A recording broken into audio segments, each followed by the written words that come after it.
Well, hello, everybody. Today, we're going to be going over Universal Print and how that can be useful in a cloud and Intune managed environment. I'm joined today with Philip Demaray. He's a Senior Support Escalation Engineer for the Windows Engineering team under Universal Print. And my name is Tyler Duncan. I am an Educational Technical Support Specialist for the Top 2K program. So we do have a lot of content to cover today. So there's 4 separate agenda slides. So I'm going to do my best to kind of just do a very high level overview. And then we're going to get into the very, very nitty gritty about like Universal Print, how it's utilized in different kind of areas that you'll need to understand when thinking about like your Intune deployments. So the first thing that we're going to cover are partner integrations, who we work closely with, have the best integrations with, and kind of the ease of use. What licenses are required for this type of installation, whether it's a subscription-based or if you're going to purchase it a la carte. We're going to then move into an overview of Universal Print and how it can be used in your organization today. Then we're going to talk about printing previously. We're talking on-prem print systems and how they're still utilized today and some of the limitations with cloud printing. From there, we're going to move into native print integration, so the services that we work with the closest and that we don't have as many prerequisites. We'll move into Microsoft Universal Print, which we'll talk about our connector, how that integrates into an on-prem print system or with some of our partners. We'll discuss third-party Universal Print connectors because some of our partners have created their own. We'll also discuss hybrid join printing, when that hybrid join scenarios might still be required, where going fully cloud may not be a fully available option to you just yet. Then from there, we're going to cover different printing management and clients and like how you're going to get it on the machines. So, how to share the printers, access controls, different kind of features such as the printer settings, their locations, the defaults of them, and how this will actually be deployed. So how you'll add them to the system, how users will search for them, how they can view different printers. We'll go over how to do Intune and Microsoft Endpoint Manager deployments. So that way you can deploy it out to your devices, whether they're in a hybrid or a co-managed state. We'll talk about BYOD scenarios. We'll discuss Azure Virtual Desktop and roaming profile support. And from there, we're going to move into our final agenda, which is just discovering some of the more advanced parts of the configuration, some troubleshooting steps, kind of helping you work through kind of like hey, if the print job is sent and we don't understand what's broken, it will kind of break down how to work through those diagnostics. And then we've got additional resources and a nice little survey at the end to kind of help us understand, where we can help you in the future. So the first slide I want to go through is our partner ecosystem. And it's really important to kind of understand that Universal Print is kind of the core feature product that we give our educational institutions access to as part of A3 and A5. And these are the partners that we integrate the closest with today. The biggest ones I typically like to bring up are like HP, your Canons, your Konica Minoltas. Like I typically see those in the education sector quite frequently. And then more recently, I've also seen PaperCut also become kind of a larger kind of partner in this field in the education space. But we integrate with a wide variety of partners. We are going to go over how we integrate with them differently and how some of them might integrate a little bit better or easier in your deployments for the future. And as part of that, we're going to kind of discuss, with that partner ecosystem, some of them offer, printer firmware updates via this system. They offer like third-party connectors and integrators where you don't use the Microsoft Print connector, or you don't have like the native integration and they want you to use their connector. Some of them have pull print solutions where we also refer to that as secure print. Or in some cases, we talk about, I've heard also a lot of educational institutions refer to it as pin code printing. So we'll kind of go over those scenarios as well. Now, the first thing I know a lot of you like to go over, so you have like a fully understanding of, can I even use this and is this available to me? So right now I've got the licensing requirements pulled up. So on the educational side, we include it in A3 or A5 in the M365 educational stack. And what it does is it gives you access to a pool of licenses based on how many faculty licenses that you've purchased. And as you can see down there, it's 5 jobs per month towards the pool capacity based on how many faculty licenses you've purchased. So it's really important to kind of understand that that is included in those base subscriptions that a lot of our customers purchase today. They will also need at least Windows 10 version 21H1 or Windows 11 for a lot of these features to function. Anything sooner than that, there are a lot of kind of cruxes and situations where it may not work the best. And so we really recommend using those versions or newer. Our customers will need to have their Azure Active Directory tenant online, functional, and in use today. They do not have to have a Windows server to do this. However, if they do need to go down the hybrid print scenario, or not the hybrid print scenario, but they have a hybrid, like the Microsoft Print connector on a local print server, they do need to have that access to that printing system, so that way we could help you into the future. Now, there is also standalone pricing. I'm not able to give you any pricing details on what that is MSRP-wise, but you can contact your partner. Now, the pricing that I can go over and the MSRPs that I have today are the universal print, like per user sub-licensing. And you can see on the right-hand side, I've got it broken down by what it costs monthly and what your annual costs are going to be. I know a lot of our schools are on annual commitments, or they need to know, hey, what's it going to cost me yearly? And so I did that breakdown on the right-hand side to make this a lot easier. Now, one thing I do want to bring up that's very important to understand. When these pool licenses are added, the only licenses that are added are based on your faculty licenses. You do not get an additional student use benefit based on the licenses purchased. So to kind of help facilitate or explain this, and I know Phil sometimes is a little bit better at this than I am, but if you have 100 faculty licenses, the total print capacity would be 500, not 5,500 because the additional student subscriptions that you have in your tenant. So it's very important to understand that kind of different level of student use benefits compared to what you're purchasing with your faculty use benefits today. Now, it is also important to note that currently in the systems today, it does not block total print capacity if it is exceeded. Now, that's probably going to change in the future. We're not sure, but we do want to make sure people understand that currently today, that is how the system works. Now, to help supplement this into the future, when you kind of know you're going to be using a lot more print jobs, those volume print subscriptions underneath here, the Universal Print Volume T1 and T2, that's really the bread and butter for a lot of our schools today, because I know a lot of you have been concerned of, man, I print a lot of jobs every month. Well, just so you understand, that's 10K jobs per month, not per year. The $1,800 the yearly cost. And so I know a lot of you are like, man, we've got 10 or 20K, print jobs that my teaching staff are doing every month. So that you're more than likely looking at the T2 for the universal print, like add-on, to be able to compensate for that. Now, moving into this next area, we have a little video that kind of shows you the licenses that are needed and how to activate them in your tenant. Since we only have about an hour and a half to cover this content, I am leaving this video as kind of like a separate piece for us to watch at a later date. But just in case, if you need to understand how to actually turn the licenses on in your tenant, or you haven't today, or if they've been disabled in the past, this is a nice little video snippet that'll show you how to turn that feature on.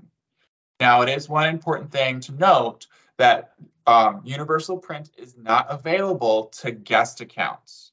So if you do have guest accounts that are being added to your tenant and you're licensing them with, say, A5 for faculty, for example, the Universal Print license on those guest accounts would not function as it stands today. So what is Universal Print and how is it useful in your environment today? Well, Universal Print is a modern print solution that organizations can use to manage their print infrastructure through cloud services from Microsoft. So what this means is whether it's an on-prem print system that natively integrates with Microsoft, or whether it's an older on-prem system like Rico that's tied to a Windows print server, Universal Print is meant to bridge that gap, regardless of what system that you're using today. It's a subscription-based service that your organization can use to centralize that print management pane under one portal or one pane of glass. So that way, as you need to push it out to different levels of devices or, different areas of your ecosystems, Universal Print is really meant to try and centralize that and make it easier for you to deploy and manage in your environments today. It is available globally. The only kind of exemptions to that are Russia and China, but as it is today, we know that there is a lot of features in those different ecosystems that are very limited, but everywhere else globally it is available. It really is just meant to try and help you organize all those different print systems today, centralize them in the Azure system, so that way you've got an easy pane of glass to be able to share, distribute it, and out to different devices, and even user groups at that rate to make it a lot easier to manage the different printing systems that you have today. Now, what are the customer challenges that they usually have to face with this? Well, when you move to the cloud or into management, or any other kind of cloud system where you're moving away from group policy, well, published printer servers are very, very difficult to maintain after Print Nightmare. And so a lot of institutions have found it very difficult to try and deal with like on-prem print systems with cloud managed devices. And so that's where Universal Print is supposed to help fill in that gap. The cost of it as well. With 60,000 students, you need to understand like what students are actually printing, because I run into so many educational institutions today that pretty much kind of give me the answer of, well, I don't know what my kids print. They just print, thousands and thousands of print jobs. Well, Universal Print can help you understand what's being printed in your environment, to understand the associated costs with that, and to get that visibility into what's actually going on, so that way you can make educated decisions about your print systems going into the future. Because if your institution or organization has to find areas to cut cost, well, maybe that 400-page Pinterest thing that the students was printing, maybe that's something to start to figure out how to kind of reel some of that stuff in. And thirdly, it's typically complexity. With a lot of the on-prem print systems today and how they work, there's a lot of complexities to get it all set up, get all the integrations working, get authentication and print queues, getting it published. There's a lot of complexity that goes into maintaining all those print infrastructures. And Universal Print is really meant to try and simplify and make a lot of that easier for our customers. It's meant to unblock, and make it a lot easier for people to manage like hybrid print setups. It's really, at the end of the day, for the IT department, it's meant to make your lives a lot easier. Like on my end before this, I would have to figure out weird PowerShell scripts, or I'd have to try and figure out, oh, hey, I got to go into my Rico print system, look at what their logs say, go to the user account, and then have it sit there and show me what they printed for the day. So Microsoft Systems on the IT side, it gives you so much better reporting, and it gives you such a nice feature set to be able to see what is going on in your environment compared to a lot of the previous on-prem systems. And so it's really meant to further your goals of trying to understand, what are we doing today? How much is truly being printed? Is this stuff that probably should be printed? And if not, trying to manage and make sure that you're kind of reining a lot of that in long term. Now, how does this look for users? Well, Universal Print was designed to make that user-friendly experience as easy as possible. So there's no additional learning curve. So the normal print interface that they're used to going through today in the Microsoft systems, like it integrates existingly into that backplane as it is today. So that way your users don't have to learn a whole other portal or interface to go into.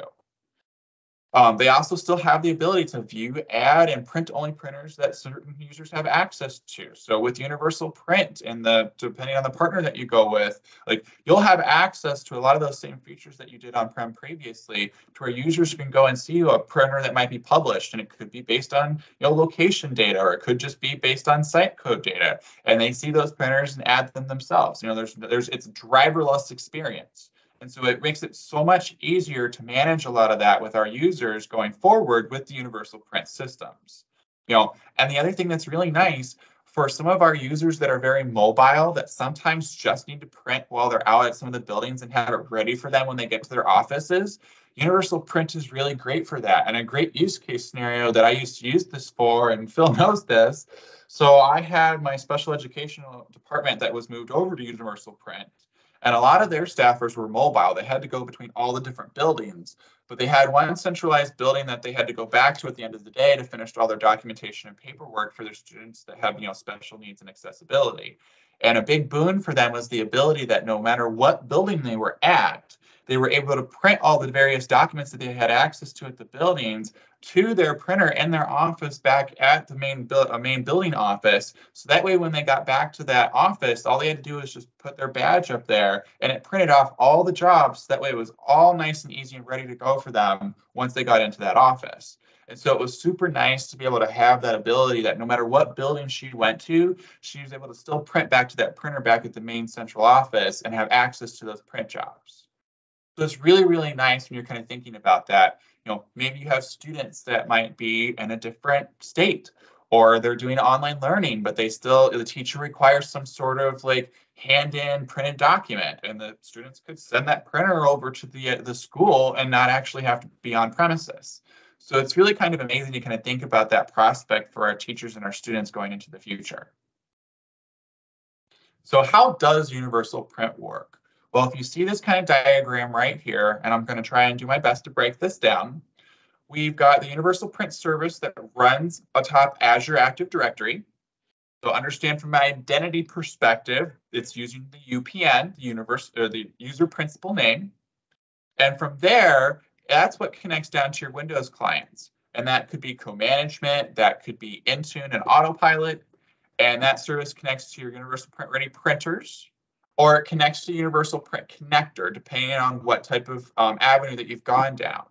And when all these pieces are put in place, this gives you a centralized management plane to be able to share and publish the different Universal Print printers based on different configuration scenarios based on what kind of avenue that you went down.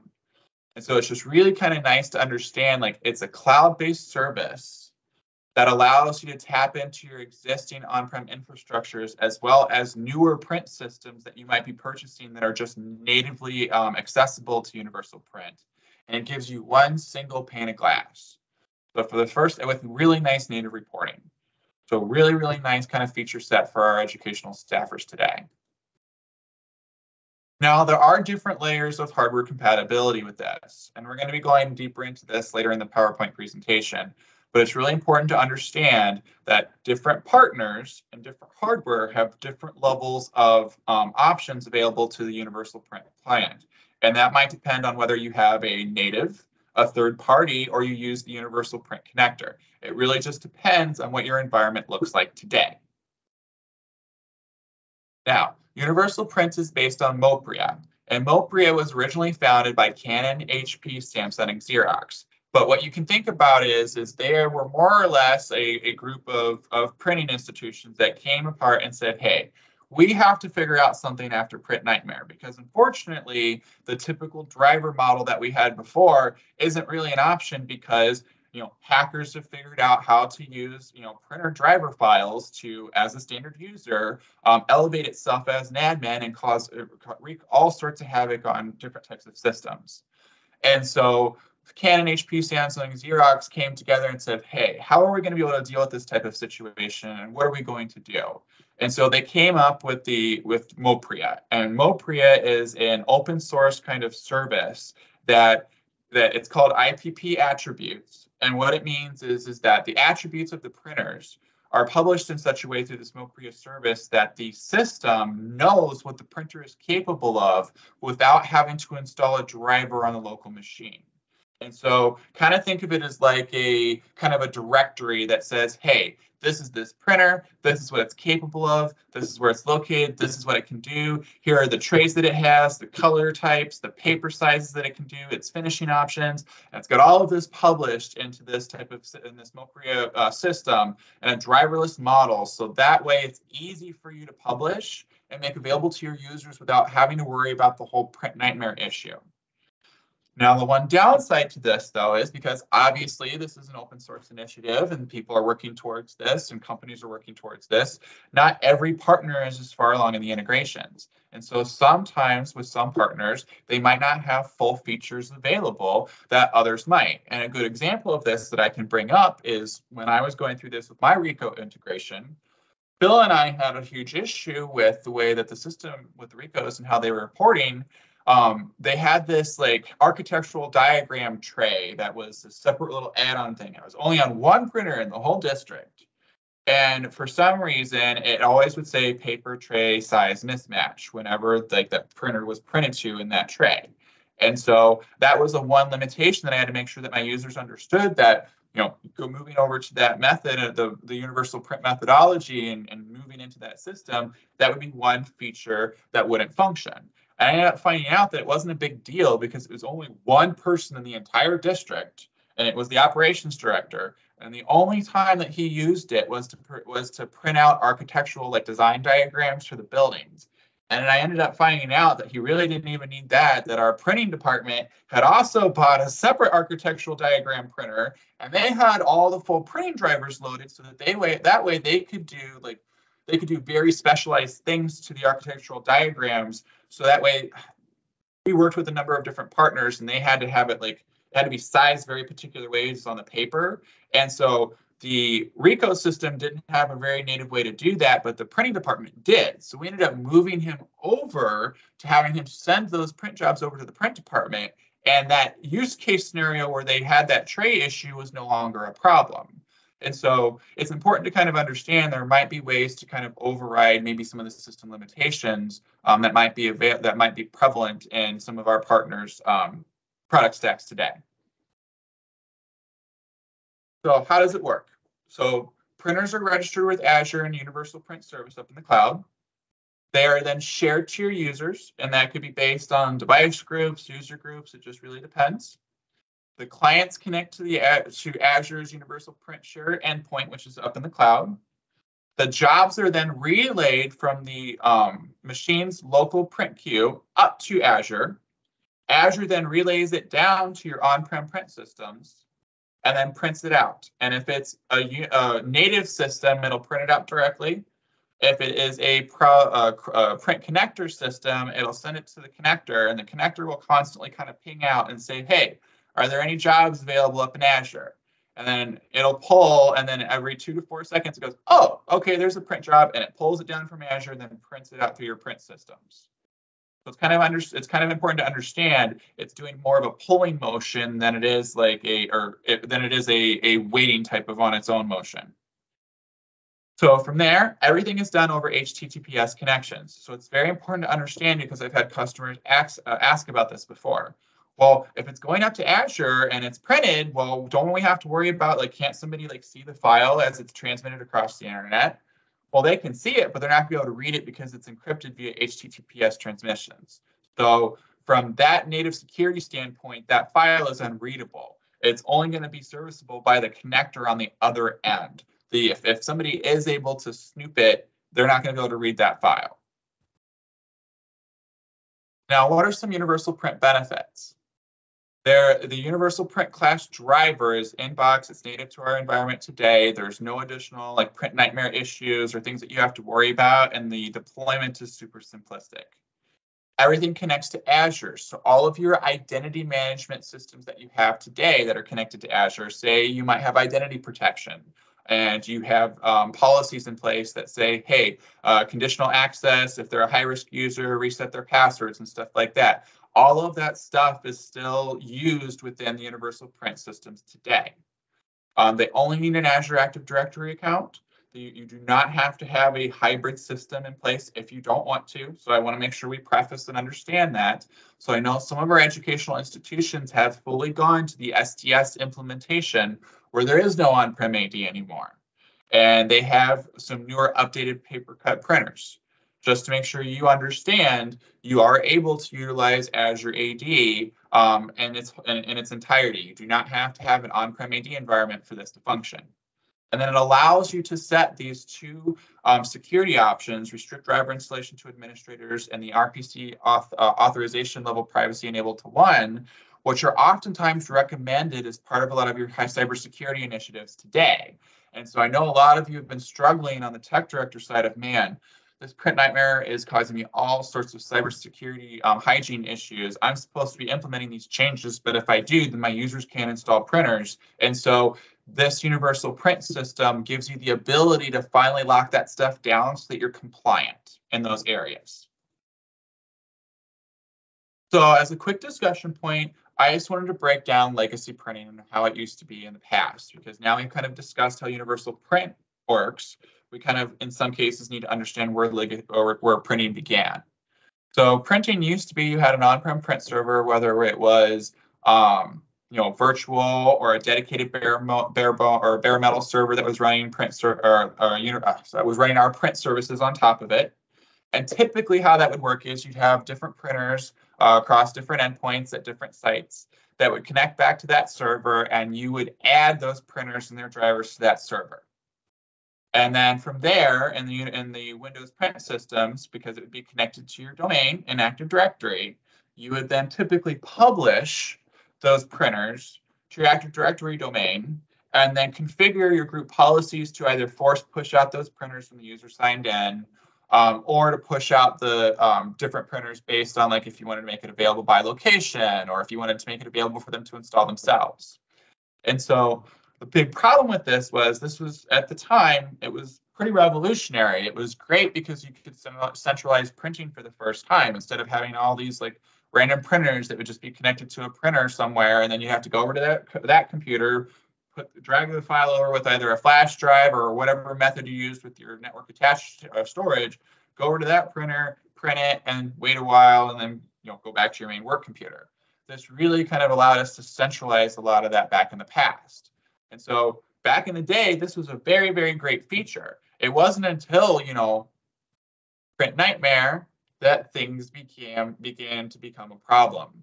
And so I'm sure, as you're all aware, and you've all seen, Print Nightmare is what made this a huge problem for a lot of our customers, because in the past, standard users could install printers. And as part of that workflow motion, they would install printer drivers on the machine. Well, hackers figured out a while ago that, hey, if we inject code into those drivers, the Windows system will automatically accept them and will override the admin permissions, because a standard user is allowed to install printer drivers.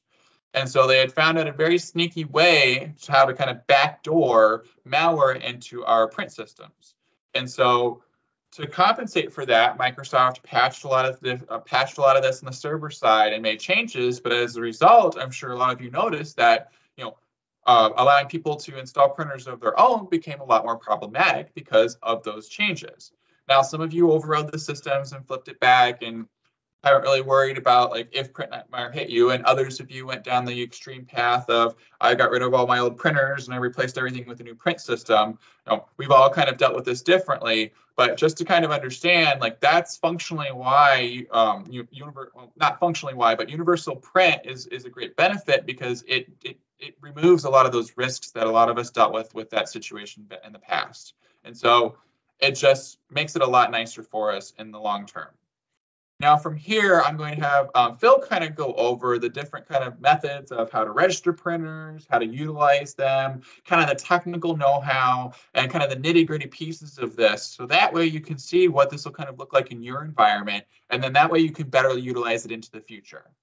So Phil, if you don't mind, I will let you take it from here, and then just feel free to kind of kick me or ping me when you need me to move to the next slide.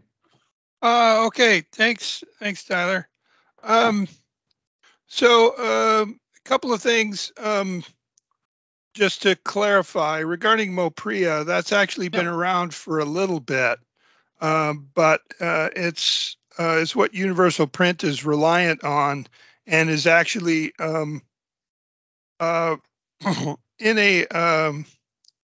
it's more of a consumer specification. It's what we call a driverless model, so that you don't have to have a print driver, or I should say, you don't have to have a OEM specific print driver. You can have just a Windows, for instance, has an IPP class driver, and we also have the Universal Print class driver. And those drivers can consume those attributes. So Windows will go out and ping the printer and go, oh, you're a printer, what can you do? And the printer will say, well, I can do all of these things. And then the IPP class driver can consume that and essentially allow you to print. And it gives you the, most of the options that are there. Some of the really fancy stuff like booklet printing and things like that are not available through the IPP specification yet. But because we're not downloading and installing a driver from anywhere, that's where we get the benefit off of what Print Nightmare was about. Because Print Nightmare, the point and print model was you connect up to the printer, and if you didn't have a driver, we downloaded the driver from the server and we installed it. And that was the mechanism that was being exploited in a lot of the Print Nightmare stuff. So we had to shut it down and go, okay, you actually have to be an admin to install that driver. And that's where things got a little out of hand as far as from a IT management standpoint. The nice thing about Universal Print, and we'll get to that, is that we're using an inbox driver. And we're just consuming IPP attributes. So there's no transfer of files. There's no malicious files being downloaded to your system and installed with elevated rights. So that's one of the security benefits that we're dealing with Universal Print. And there's a couple other things that we'll go over here too. But the first thing that we need to do is we need to register a printer with Universal Print. And the best way to do it is if your printer has firmware that supports Universal Print natively. And what it does is it's going to go up and register itself as an Azure Active Directory device, and then be associated with Universal Print, and then Universal Print can manage that printer. If you have older printers in your environment that don't natively support Universal Print, that's where the Microsoft connector comes in, and you typically install that. You don't have to put it on a print server. You just have to put it on a system that has a local printer that points to that that print device. But typically, print server is the easiest way to do that because you already have all your printers installed already. And the connector, its job is to provide that communication between the local print spooler and Universal Print. So it handles the registration of the printers and pulling the print jobs, rendering them, and sending them off to the print queue in the spooler. And then we also have some third-party mentioned PaperCut and a few of the others, Equitrack. They have their own connector so that they can do a lot of their own stuff. The nice thing about the PaperCut connector is it supports Azure Active Directory usernames natively. So the Microsoft Universal Print connector, when we talk about secure print, trying to integrate that, we do have to have an Azure AD on-prem Active Directory hybrid situation set up with AD Connect. Next slide. So what's going to happen is usually on the firmware of your printer, there's usually an option for Universal Print. You put in your admin, global admin account. Usually the first one has to be a global admin because there's usually an application, an Azure app that's going to be installed, which handles all of that, all of the Universal Print stuff on behalf of the printer up in Azure. So the first time you need to be a global admin typically to install that app, but subsequent printers, since the app is already installed, can typically be a print administrator or print technician roles. But at that point, your printer then gets registered with Azure and with Universal Print. And now it has an endpoint up in Azure. So it will go up over the internet and actually pull and retrieve the print jobs, because it's going to pull jobs down when it's notified by Universal Print. There's usually a notification channel that's set up, and Universal Print will ping the end of that notification channel, tell the printer that there's a job waiting. Then the printer will come up and pull the job down and go ahead and print it. Next slide. Now the Microsoft connector essentially handles all of that for printers that don't natively support Universal Print.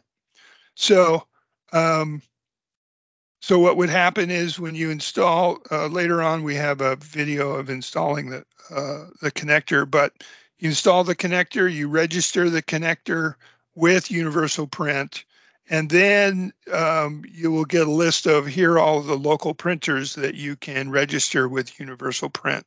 You select the printer, you click register, it then registers the printer with Universal Print, and it sets up a notification channel for each printer that you have. And then when a print job comes in and it hits that queue, the notification channel is pinged, the connector is notified, then the connector goes up and pulls down the print job and then calls the local print driver and actually renders the print job. The jobs come down typically from Windows clients is typically an XPS formatted job, but we also support PDF if you're using a Graph API or Business Central, which supports Universal Print directly. You can print directly from Business Central to Universal Print, and usually it's a PDF file that is sent, in which case then either the native printer would pull down that PDF and render it, which is part of the MOPREA specification, is that you support the PDF format, or the Microsoft connector would pull down the PDF and render it with the print driver. PaperCut supports PDF natively as well, so typically that's what's the format that's going to show up there. Next slide. Prerequisite for the connector is Windows Server 2016 or later with a particular, there are a couple of updates that are required for a couple of issues that we were having earlier. And then .NET 4.7.2 or later. Server 2019 has those particular fixes are in 2019, and there's some hot fixes for 2016 that need to be installed, but we have that documented as well. And then on your print server, or your connector is going to be running on a print server of some kind that is going to be on the same physical network with your printers, because it's still going to be using the TCP ports, because the connector just sends it to the print queue on the print server, and then that sends it out to the printer itself. Yeah, and so we have some videos of that.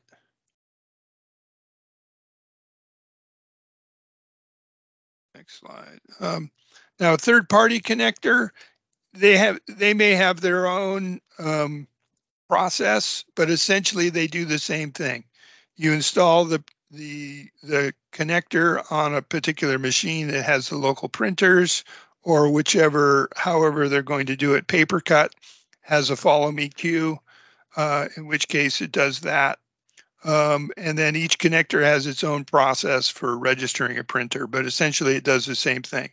It's going to register the printers with Universal Print, and then it handles retrieving those jobs from Universal Print and then sending them to the physical printer. Next slide. So so the hybrid print scenarios, in some cases with the secure print, with some of them, the secure print or the follow me print is based on the user's on-prem Active Directory account being associated with the print job that's sent to the print queue. Since Universal Print uses Azure Active Directory and not the on-prem AD, those jobs typically would show up in the print queue associated with system, because that's the account that the connector is using. So we have this option when you enable hybrid support. What the connector is able to do is take the Azure AD account of the user and go out to a domain controller and get the on-prem Active Directory domain account, the domain SID or the domain user equivalent that's associated with that account, and then impersonate that user and send the job as that user. So we do have that for some of these secure print that are not universal print native at that point.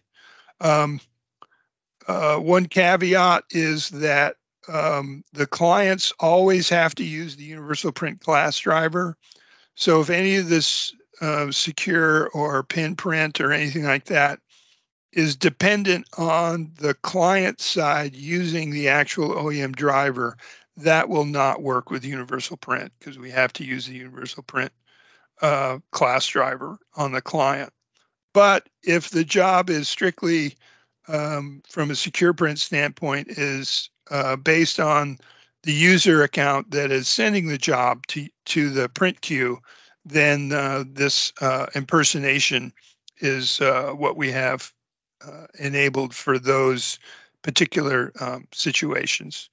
Like I said, Equitrack and PaperCut, they have their own connector and they have their own way of managing that. So now we've registered a printer, then what do we do? Okay, well, in the portal, we would then share the printer. We give it a share name. And then we have access control where we can give it the Azure AD accounts that will be able to print to that printer. We do support Azure security groups, but we don't support M365 organizational groups or any of those kinds of things. So if you have email groups or something like that, those cannot be used for the access control list. It needs to be an Azure security group. So then you share the printer, and now it's available for all the users. We do have an option because the share endpoint is completely independent of the printer and the printer's endpoint that the connector would use on its end. If you need to change or service a printer or something like that, you can register the new printer and then do a swap printer and have the SharePoint now serviced by a different printer. And users don't have to reinstall a printer or anything like that. They just keep using the same shared printer. It's still the same from their end. It's just that Universal Print will now send any jobs coming in over that sharing endpoint to the new printer instead of the other one. And there are a few of the settings that you can set the defaults for. And note these are just the defaults. They're not forced. Users can always change them. It's just that whatever we're going to do with it is going to be the default at that point. Next slide. So here's an example of we have a printer. We registered it. Note the printer ID. That's one of the things that from a troubleshooting standpoint, we use that a lot to track everything that's going on with that printer in Universal Print. You would create a share name, and then you have the access list. We also have an option there that just says you can give everybody access. So you don't have to add everybody. You can just flip that on, and then everyone has access. Next slide. If you want to edit the access control, it's under the printer shares menu for that particular printer. That's where you're going to find the access control and the share properties. Next. And it's a video. I walk through that. That's me. And then we got another video. I walk through that. This is the swap printer that we talked about. When you click swap printer, the only printers that you will see in the list are ones that are not shared. So you wouldn't, if the printer's already shared as something else, it won't show up in here. So but any printer that's registered but not shared will be in that list. Under the printer properties, we have the defaults. One of the big ones is the content type, which is going to be the default. You want it to be XPS for connectors and PDF for native printers typically. And that's just going to be the default for Windows client, what it's going to do as far as sending the jobs up. Other applications can also pull that content type. There may be others there. It all depends on what the printer registers with it. There's an IPP attribute that it's going to send up when it's registered that says what content types does it support and which one does it prefer. And so this is part of that. Regarding location, you can actually set the GPS location of a printer. And so if users have a laptop or are roaming and they have location enabled in Windows, we can actually correlate the two. And when you do an add printer, we can just give you printers that are within I believe it's a 5K and then a 10K radius of your location. So if you're in a building and you show up and you do add printer, it will just show you the ones that are in the neighborhood. We also have a hierarchy.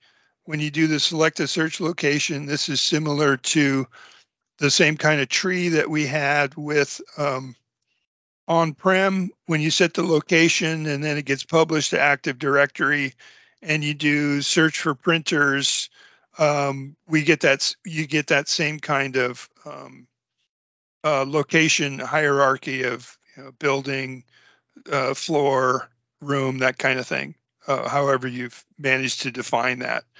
We also have that there. A couple of things that are coming. We talked about the Azure AD support security groups. We also have a thing, delegated administration, which if you have a large area and you have print administrators for like each building or each logical area, you can configure it so that only the print admin only has the ability to administer the printers in their area. So if you're spread out over a wide area and you don't want a lot of print admins poking in on everybody else's printers, you can divvy that up. So we do have that option available. So, so we talked about that. Install printers on the client. You're going to click on Add Printer, and Windows 11 has an option that says if you're going to do work or school, that'll pop up if it detects if you have a work account enabled, configured on the system, and then we will do a discovery, and we'll provide you with the first 10 printers that we find typically. And then you can do a search and you can narrow that or narrow where you're going to look to try and find that printer. And there are a couple other things. We also have the MEM deployment. And we also have support for AVD and roaming profiles. So we go to the next slide. So this is a slide where we walk through installing the printer, what it's going to look like. And once again, these are going to be using the Universal Print class driver on Windows. So what happens when you click Add Printer? First thing we're going to do is check to see if you have a Universal Print license, and that's part of your M365. And then if we have that, then we do a discovery and we say, hey, how many printers does this user have access to? They're a member of the access group. Then we give you a list of printers. You select the printer and you go ahead and install. At that point, we get an IPP port, and it is installed as a local printer. On Windows 11, the printer is associated with the user's SID. So if you were to look in the actual registry under printers, you would see that there's it's the user SID : printer name is the name of it. And then that's connected to an IPP port, and that IPP port has the endpoint that the Azure endpoint, because that's what's going to send it up to Azure. And then once we have that, we pull down the attributes. We get a whole list of attributes of what that printer supports, and we build a pdc.xml file, which is in this particular directory. And in that file, if you were to open up, you would see all of the options in this print ticket format. So if there's an option that you're missing, you can take a look in that file and go, okay, did this option even get pulled down? And it may be that that option is not supported through IPP attributes. So consequently, it would not be available and it would not show up in the pdc.xml file. But at that point, then the printer is ready to use. Like I said, on Windows 10, the printers are installed as local printers. So unfortunately, all users who log into that would be able to see it, but may not be able to use it because they don't have the correct certificate and they may not have rights to it. With Windows 11, we started implementing the printers using the user SID, so they're specific to that particular user. This also allowed us to be able to start supporting roaming profiles. So we now have this using the DAS framework, the device association framework. We can store the information that's needed in the user's profile. So if they were to log back into a different machine because they have a roaming profile and they had never been on that machine before, the DAF framework would go ahead and reinstall that universal print printer for the user. So it effectively is following the user through all of that. And Azure Virtual Desktop, Windows 11 multi-user session supports universal print and the roaming profile. So if you're using something like FSLogix and AVD, you can now use universal print and it will follow the user. So the user just installs it once and then they get it. And then it will be there for any other sessions they log into. So what happens when we do the add printer discovery? We go ahead and we start with the GPS location and we see if there's anything there. And if there isn't, like I said, we do 5K, then we do 10K, then we just give a list of printers. And then if they want to do a search, they can do a search and pull up a tree and then search for printers based off of that. The options that we have are listed there, but we only use 6 of them. Floor and floor description, room name and room description, we use one or the other, but we don't use both. And we only go 6 deep. So there's some decision making as to which ones you want to use when you are implementing those particular location settings. The other thing you can do, you can search for not only the share name, but you can also look for make and model are also part of the search criteria that you can use. Next. Oh yeah, this is what I just over this one. Yep, I just went over that. Got ahead of myself. So Intune. So we now support the new MEM deployment, and This supports installing printers and pushing them out via Intune to workstations. We don't have removal of printers, however, yet. So you can't, you can disable the policy that's pushing the printers out, and we won't push the printer out anymore. But if the printer's already there, it will still be there. We don't yet have a remove this printer option, but that is in the works at this time. But you do need to have the July 2022 update on Windows 10 to support the new MEM deployment. Okay, so preferred content type, we talked about that a little bit. And then Business Central and third-party apps can send PDFs via the Graph APIs directly to Universal Print. So if you have custom apps or if you're using Business Central, if you build a custom app using Business Central, it can support Universal Print natively straight from the app.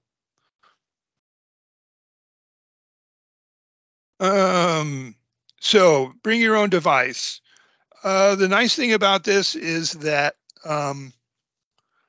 because all the communication with Universal Print between the client and the printers is going through Azure and is going over HTTPS, is going over the internet. That means for on-prem printers, even if you have to use the connector, your users can be using a guest network that has access to the internet, but they don't have to be on the actual physical network that your infrastructure is running on. So you don't have to worry about allowing students, in this case, for instance, for them to be able to print, they would have to be able to connect to the network. Well, that's also where all your servers are. That's where everything else is. So now they have, they're connected up, and you've got to do all kinds of security to prevent them from doing things. Because we're going through the internet, they can just have a guest network, which just gives them access to the internet, which gives them access to Azure.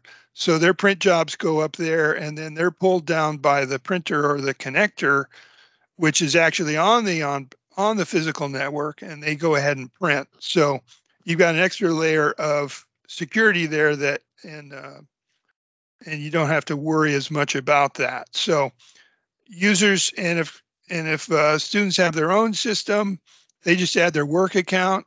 Then it becomes a managed device through Intune, and then they have access to Universal Print and can go ahead and print. So this is kind of some of the deployment strategies we've talked about. The roaming profiles, access control, and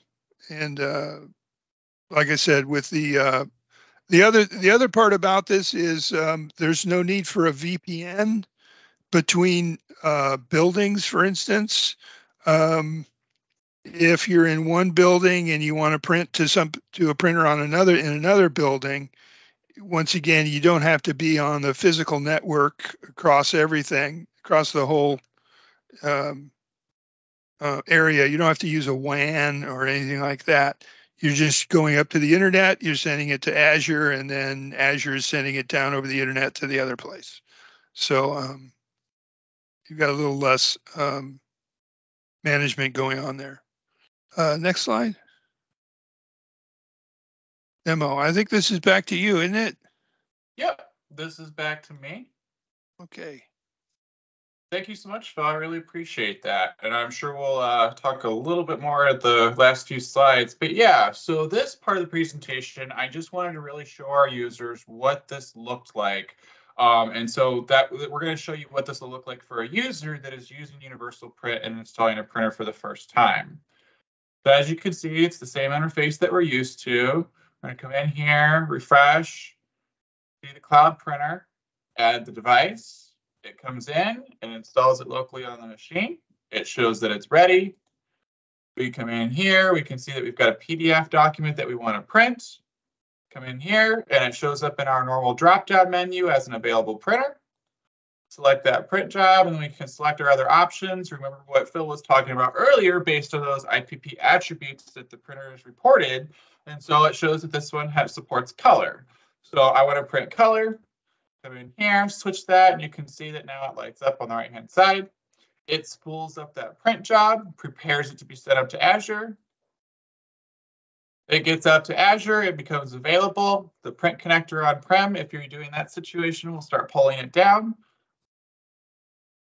So the biggest kind of reason about this, why this is very important, and kind of why I wanted to showcase with this was that this is all completely secure over the internet connection. And to kind of help expand upon Phil's, like what he was saying before was, since this is all going through the internet and this is using your Azure AD account, a lot of the zero trust models that we abide by in our Intune and Autopilot devices today, it makes this situation look so much easier because now the communication is being taken from that local device, it's being piped up through Azure with your UPN, and then sent down to your on-prem print systems.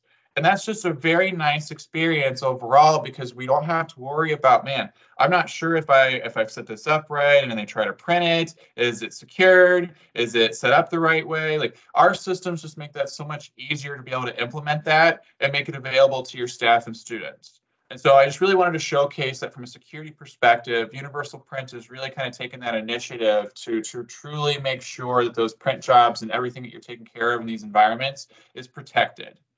Another piece from this, I also wanted to bring up really quick just to kind of showcase, like here's a nice kind of little slide that also showcases the fact that it meets GDPR and other local regulatory compliances. And so that's a huge piece too, as we're going into a lot of these compliances with insurance companies for a lot of our educational institutions. So you don't have to worry about this print solution not meeting a lot of those regulatory compliance laws and regulations. It's also important to understand that, like I said earlier, zero dependency on Active Directory on premises. You can use multi-factor authentication with Azure AD if you so choose. You can integrate the two together because remember, this is all powered by Azure AD in the back end. And then from here, you're issued an X509 certificate, which is, and correct me if I'm wrong, Phil, but it's a certificate that's pushed out. And that pretty much states that this is a printer that you're validated to be able to print to. It's secured, and you don't have to question whether or not this is some rogue printer that's been installed on the devices. Yeah, when you register a device with Azure, with Azure, and with Universal Print, you get a certificate. So there's going to be a local certificate, and that certificate is used to then get a user token, which we refresh all the time. Mm-hmm. And it's that user token which is used to then communicate with Universal Print. So yeah, so and those are all listed in the certificate manager under the I think it's the I can't remember it off the top of my head, but yeah, in your store, certificate store, you'll see all of the certificates for the various printers and the connector. Yeah. And so future enhancements, I just brought this slide to kind of show what we're looking for in terms of future support, more native integration with Microsoft first-party apps and services. And so it's really important to kind of understand, and Phil, I believe this feature is available today. With Universal Print and implementing it, you can print directly from like office.com, for example. Say you have a Word document that you're working on. If you've implemented the Universal Print systems, as long as you're logged into office.com and you're in our ecosystem and you can go to File and Print, the print system should show up as available and they can print to their on-prem print systems. So say, for example, they were on a Chromebook and they wanted to print a Word document, they could go to office.com on the Chromebook, sign in with their credentials and print. Correct, Phil? I don't think we're there yet. I think you still have to have, I played with this a little bit. You still have to have the Universal Print printer installed on your local system. Okay. But what happens is Business Central and some of these others will pick up the fact that you have this printer, but then it sends it directly via Graph APIs. So it's going, it is most likely, I haven't actually looked at I think it's going from Business Central to Universal Print, but it's not coming from your Windows client. But you Mhm, have to have the printer installed on your mhm, client for it to show up in Business Central. I'm not exactly how they're doing that, but mhm, that's just I believe that's how that works. So mhm. consequently, we don't support Mac and Chromebook and Android just yet. Yep, but we're definitely working on adding these features into the future. Yeah. We're also looking at high availability and further integrations with Microsoft Endpoint Manager to just make that integration that much easier. Now, follow me printing and secure print, and let me think. Oh, That, you want me to take that one? yeah, if you don't mind, Phil, I believe we Oh, toggled back to you for this part. yeah. Regarding the follow me configuration, this is where we talked about the hybrid configuration when using the Microsoft connector or using there are some there are some gotchas with that. The Universal Print connector, the Microsoft connector, only processes one job at a time. So it's going to wait for the job to be completed before it pulls the next job. And if you have registered the follow me print queue, sometimes we're in a situation where user prints and then the job will sit there until the user goes and retrieves the job. But because the user hasn't retrieved the job, it hasn't show as completed yet. So the next job that's waiting for the connector is not getting processed and it's sort of hung there. So we have some guidance on how to work around that. That's if you're using the Microsoft Print connector. But typically with a lot of the follow me, they have their own connector and it handles a lot of that particular, all of those scenarios a little bit better than the Microsoft connector does. But the Microsoft connector is there and can be used for that.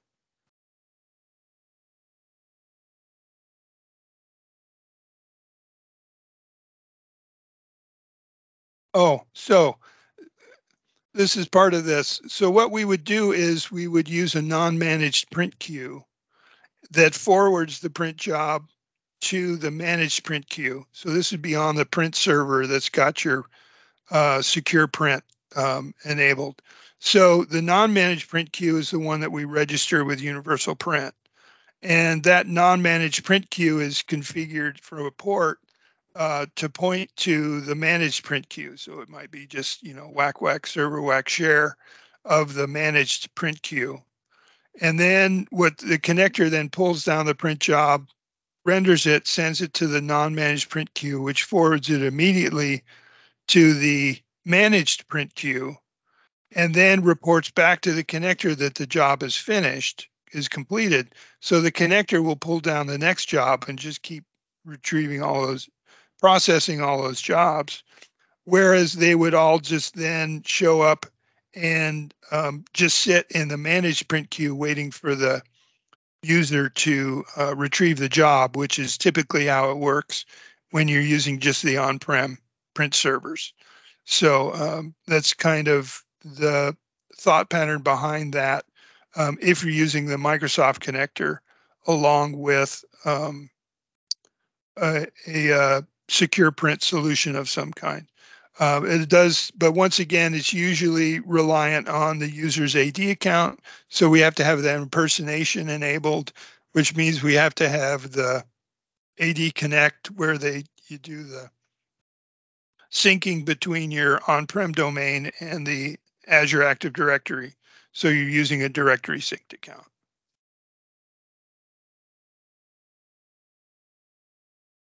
So yeah, we talked about this earlier about Business Central and OneDrive integration with Universal Print, how the print jobs are set as PDF documents in some cases.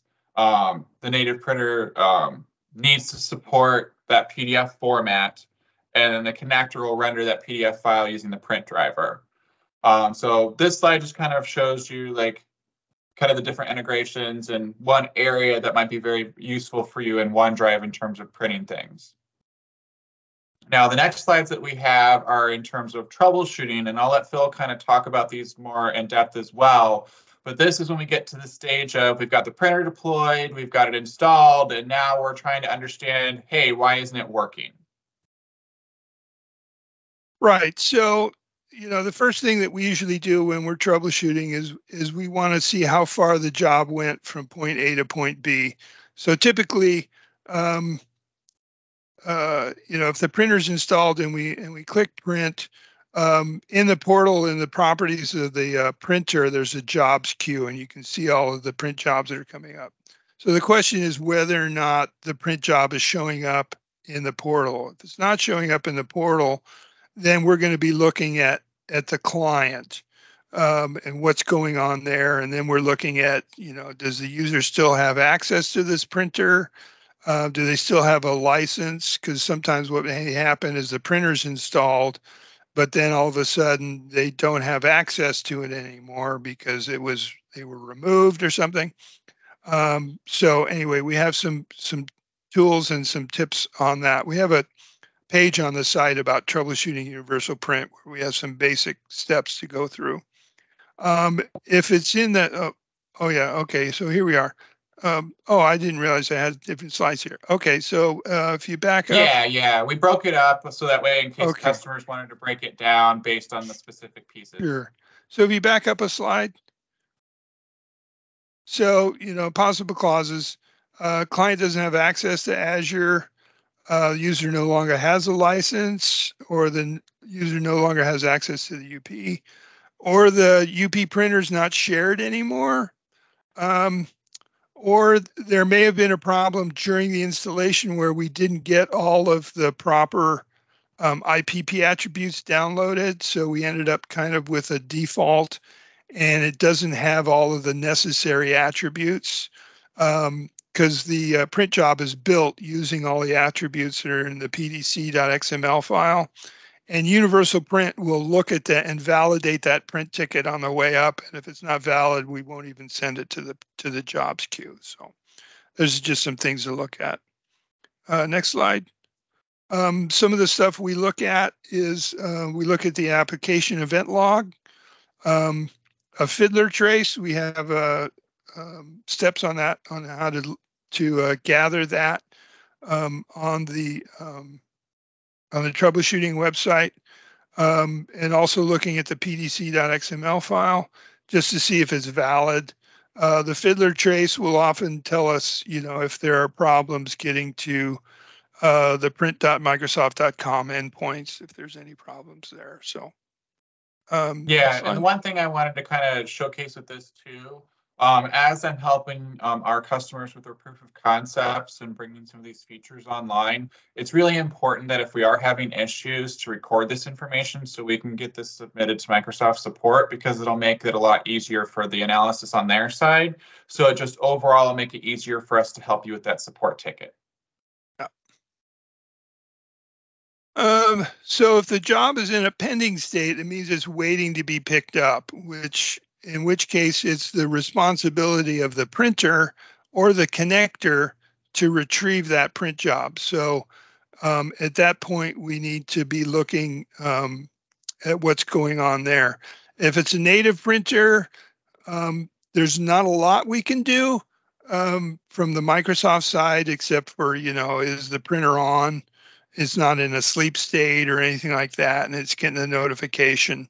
Typically at this point, if the printer is not retrieving the job, then we need to be talking to the OEM to see if they have some diagnostics on the printer that can see what's going on. If it's registered via the connector, we have a lot of logs that we would gather, and I think we do that in the next thing. But one of them is whether or not the connector is running, for instance. one of the issues is jobs may be in a pending state because there's one job in a processing state. And if there's a job in a processing state, then we're not going to go to the next job until that one is completed. So if it's stuck in a processing state, then we need to go and look at, if it's a native printer, we're going to go look at the printer, see if there's any errors there, that it's, tray open or, whatever, toner low, something like that. If it's with a connector, then we would be checking the print queue, gathering the connector logs, taking a look at the event logs for the connector service to see if there are any errors associated with that particular print job. And then also whether the actual printer is online. That would be in the spooler and the print queue. And then we're looking at the physical printer. So there's sort of tracing the whole path.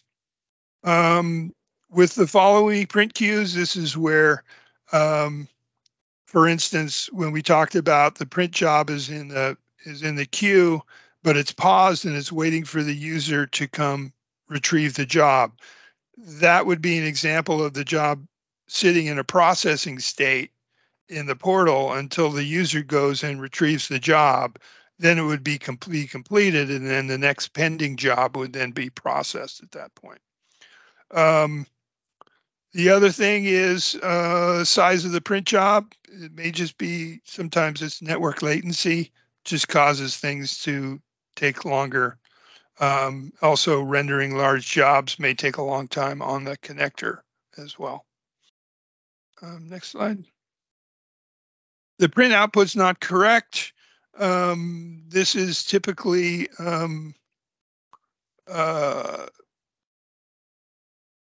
lot of times, one of the things we're gonna recommend is making sure that it's got the latest print driver on the server. If you're using a connector, we have some options to enable some things on the connector logging so that we can take a look and see what that print ticket looks like. Because sometimes the print ticket, there's issues with the print ticket, or the IPP attribute that we're using is doing something that the print driver doesn't understand, or there's a bunch of things that way. But that's typically something that a Microsoft support engineer can help with. And to gather the connector logs, this is the kind of thing that you would click on. If you have a particular printer, you click the collect printer diagnostics, and then an Explorer window pops up and you have a connector diagnostics.zip file, and then one for the actual printer. And then both of those would be provided up to Microsoft to help analyze the issue.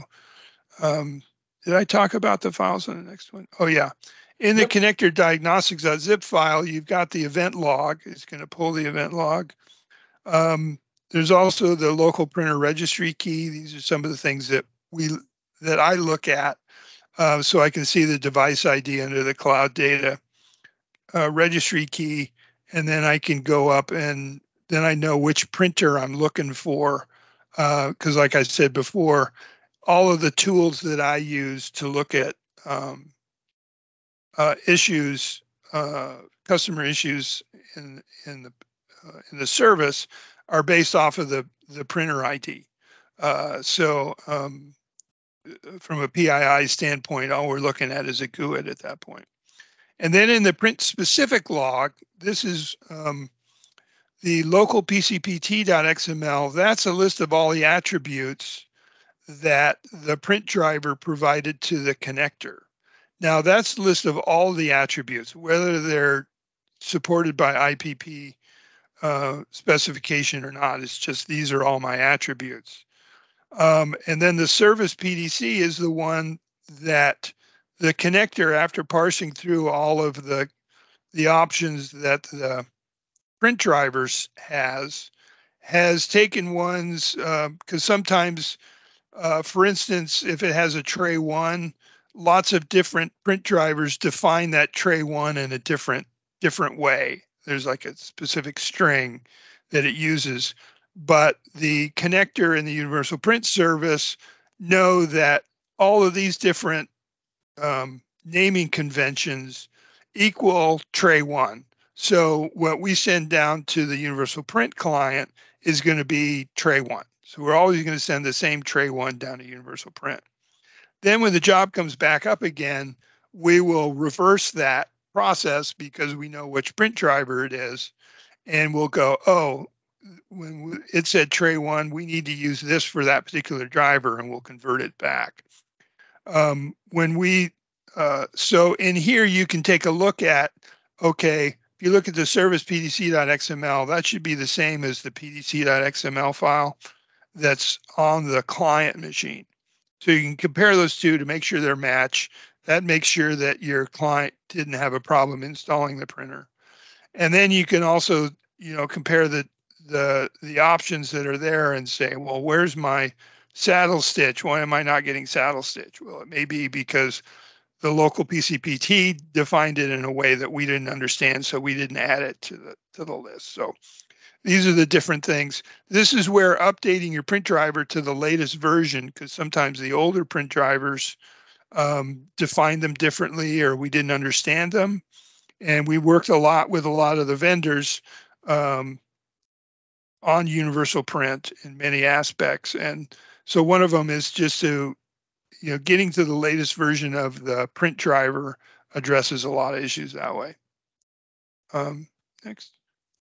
So there is a utility called Postman, which can be used to actually look at the print job that's been sent, that the native printer is pulling down or is being sent from Business Central or something like that.